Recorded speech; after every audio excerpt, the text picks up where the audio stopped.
are we going? You wanna go for a walk? You wanna go for a walk? Come on. Oh, spunky. What's going on, guys, and welcome back to the Honeystead.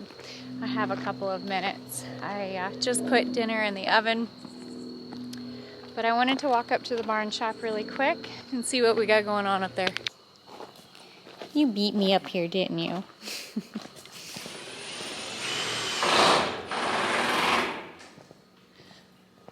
What you doing?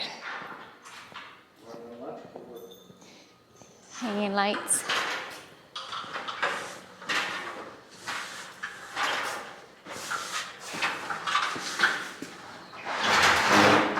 We moved the wood mill up here, which is, it's actually kind of nice. I think it's a little more convenient.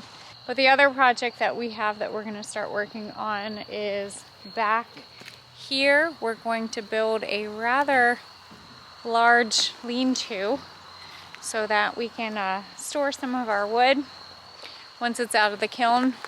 And it's going to be nice because then whenever we have somebody that needs a piece of wood, or if we need a piece of wood, we can just come right out here and grab the piece of wood that we need from the lean-to and take it inside and start working on it. So many projects, definitely not enough time.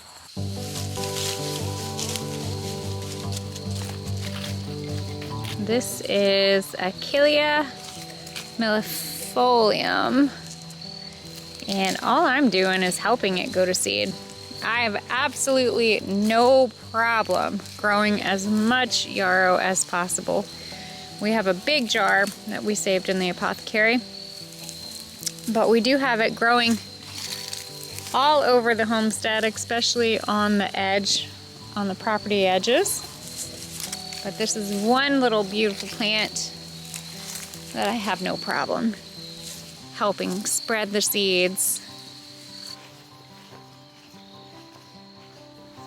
I'm using a hay bale to help be my tripod for the day. So this past weekend we celebrated with many homesteaders, whether they are homesteaders already or homesteaders in the making. But we spent a lot of time with just people amongst in our pack, in our corner. Everyone that came together that all had the like-minded thought process of living this life. And it was beautiful. I mean, it was absolutely amazing.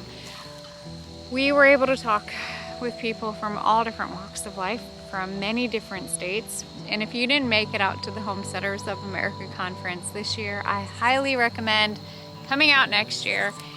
It is phenomenal. It is phenomenal. And so much encouragement, just so much knowledge that was shared, and so many friendships that were started. A lot of people took the time to come out to our booth and just talk to us. And some people were kind of shell-shocked, but I gotta say that this has definitely been weighing on my heart a little bit.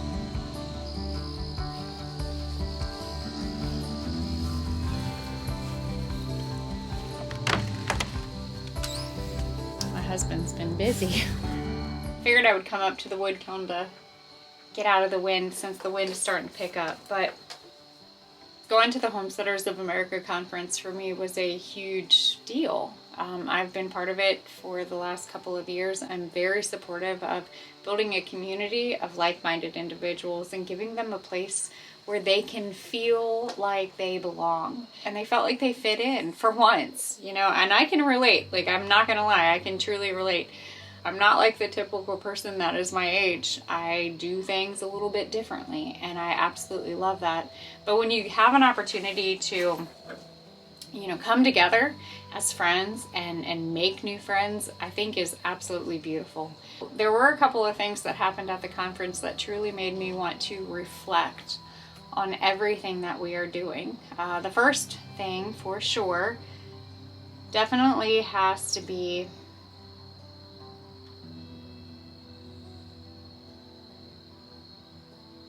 well, I didn't really know from the beginning. My personal prayer through all of this was to truly ask God how I could be used to help and encourage others. And then the other prayer was that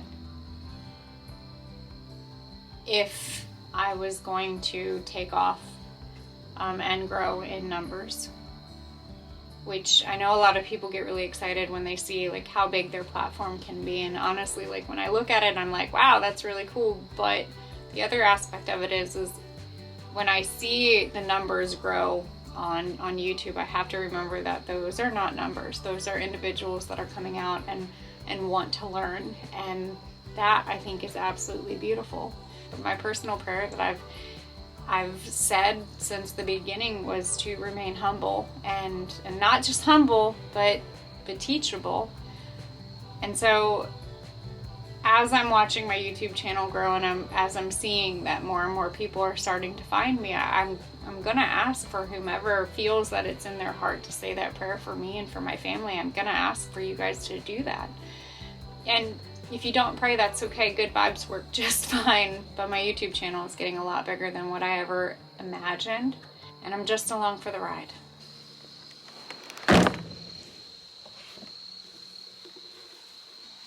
You're so weird. You're so weird. Come on. Where's your ball? Get your ball. Get your ball.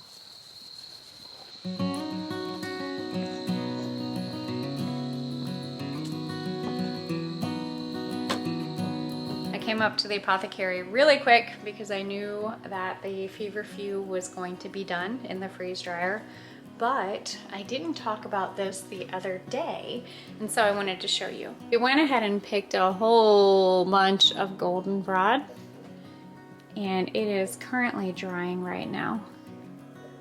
Absolutely beautiful.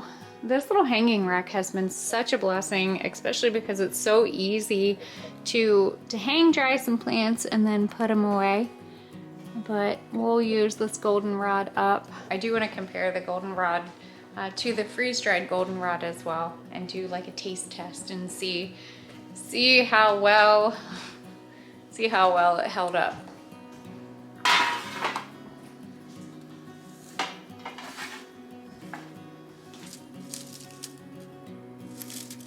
This is the feverfew that my mom and I went ahead and freeze dried the other day. And I had a lot of people ask about the difference between air drying, freeze drying, how it works, dehydrating. Essentially during the freeze drying process, it pulls out all of the moisture from whatever you are freeze drying. Now, I not only use it for herbs, but I use it for food preservation. And I'm curious to see that by freeze drying, if it has the similar taste as what that leaf did fresh.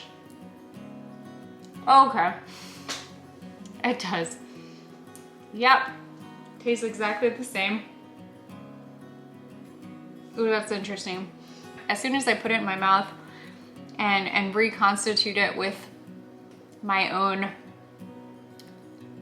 saliva, the leaf actually went back to a very fresh-like texture. So I think that that's definitely interesting. I'm gonna go ahead and put this in a jar and get it stored.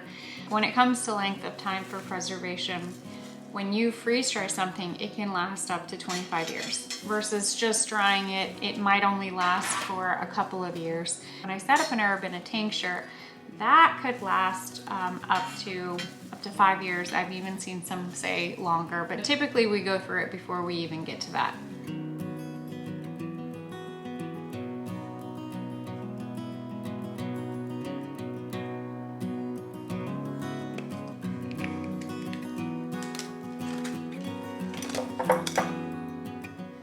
I guess we'll put it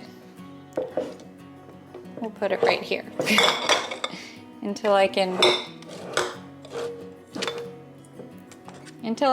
make more space. I'll come back up here in a little bit because sometimes what ends up happening is that I forget that I have other things that I need to work on. Oh, look at this beautiful little baby mullein. This is definitely going to be a gorgeous mullein next year, but I might have to squeeze back in here and harvest a few leaves to get them off to dry. We love mullein, especially for our respiratory health. Kiwi. Hi, babies. Where's my pretty girl? You're such a pretty goat. Mullein is one of those medicinal weeds that tends to grow quite tall. You'll see it in the summertime. The stalk is very big and long, and there's going to be gorgeous little yellow flowers. You can harvest the flowers and put them in oil. We've used it for ear infections, but the leaf itself we actually have in one of our favorite teas, which is called Herbal. Mullein is used for respiratory support, cough, bronchitis, asthma, all of the above. And it grows quite readily out here. I actually have mullein growing in my raised bed that I transplanted. I don't need to destroy it. It has a purpose here. But it's a beautiful little leaf.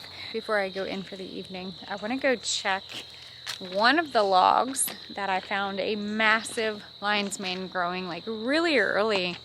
Like either really late in the season or extremely early in the season. Really good friend of mine that lives close by, she just found a lion's mane, and that means 'tis the season.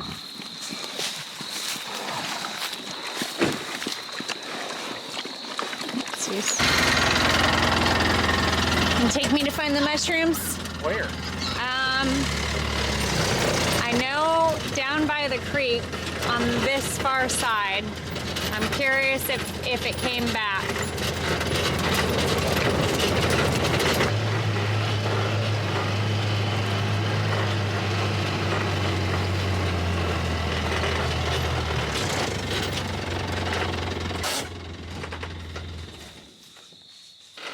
Oh wow, I haven't really come down here since the last flood. That tree fell.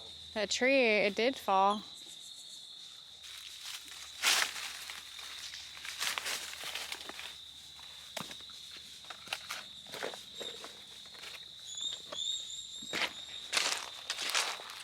Nope. I don't think I'm gonna find it. I was kind of looking forward to seeing if that lion's mane was gonna come back. She is gonna be so wet. You wanna drive me to the back? Sure. These are my type of dates.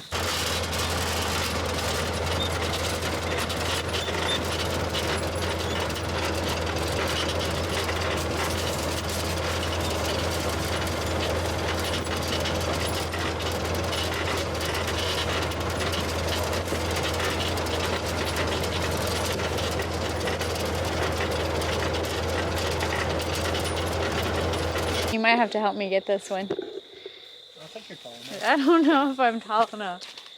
Come on, pick me up. Look what we found.